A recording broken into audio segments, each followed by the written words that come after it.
Welcome back, friends. Here we're going to make this pretty little bag with just a couple pieces of fabric and a ribbon. Always remember to press out your fabric before you start. Here we're going to put the two sides, the two good sides together. And you can see right here, I love this fabric. It's got a fleur-de-lis and some French writing on it and an Eiffel Tower as well. We're going to put those two long sides together and we're going to pin the fabric right where we want our seam to be.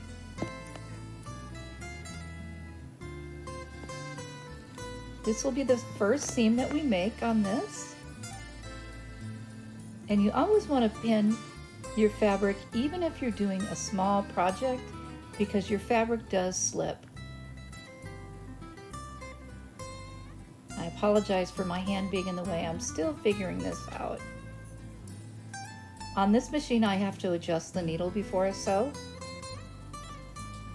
Okay, I'm putting the needle up and making sure those threads are out in the back.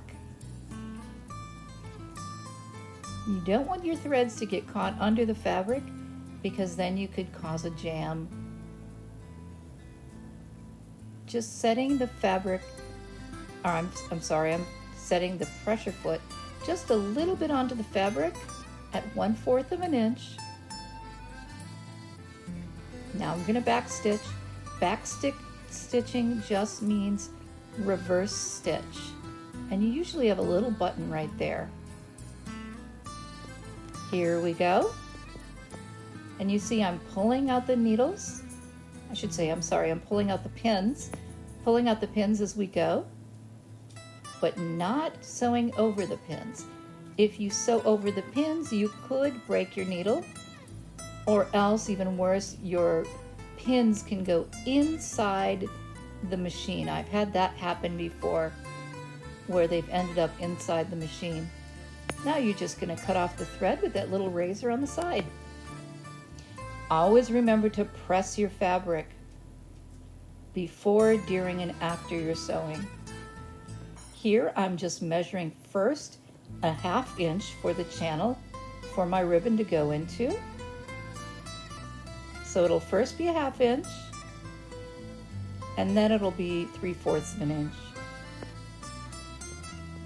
And because there is like writing on the fabric already that kind of looks like pencil writing, I decided just to use a pencil to do my marking because it blends right in.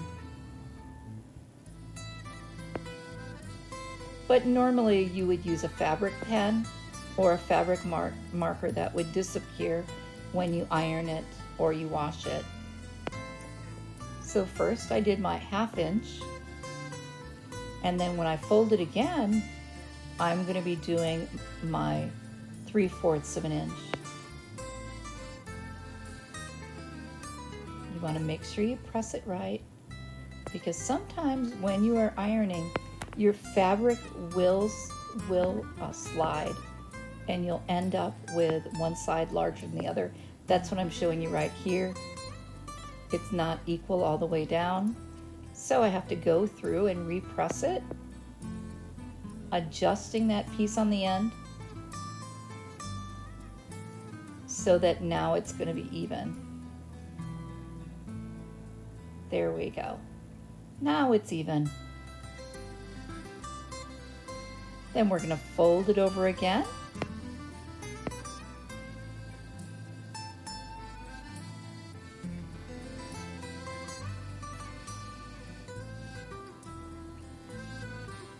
There we go.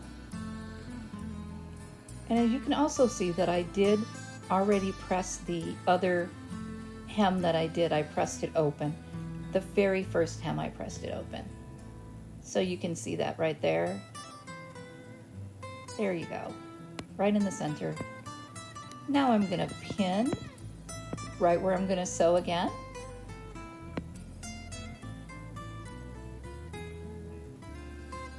We're going to pin the inside of the channel. And you should know that this fabric is, what do I want to say? it is, I've got the channel going, turned in on the inside of the fabric, not turned on the outside of the fabric. Okay, now we're going to get started. I'm lining it up, making sure my foot's down in the right spot.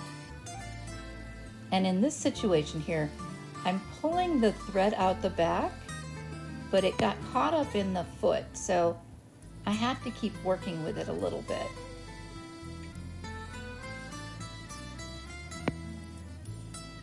There we go, just right.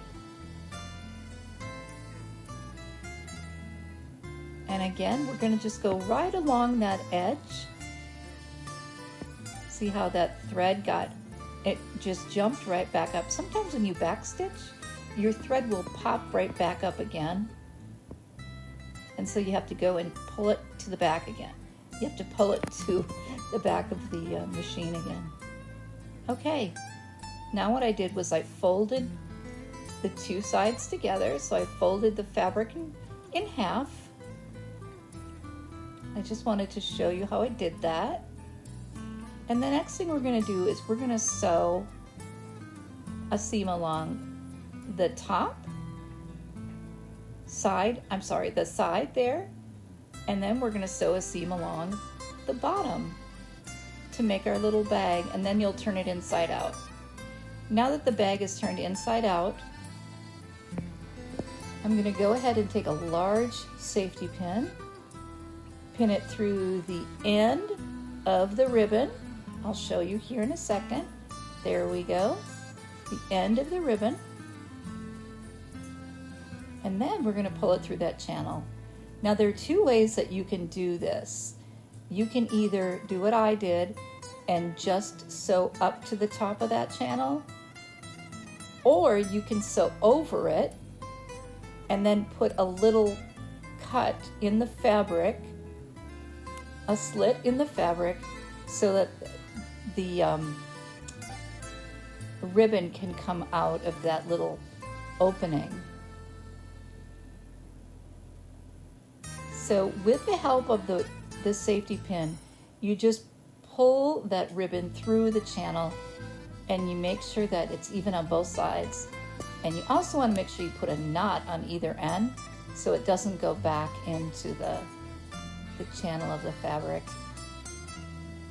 You can also take a lighter or a candle and just burn the ends of the ribbon so that it doesn't fray. Or you can get no fray glue. It's called no fray. There we go. We are all done. I just love this little French fabric. It's so adorable.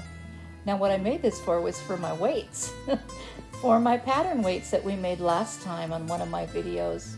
You can look it up on my channel and see the video on how to make your own pattern weights. I measured out how big they were and made a little sack just for those weights. I hope you like this video.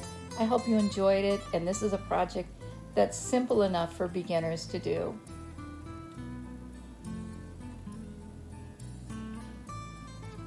Have a great day.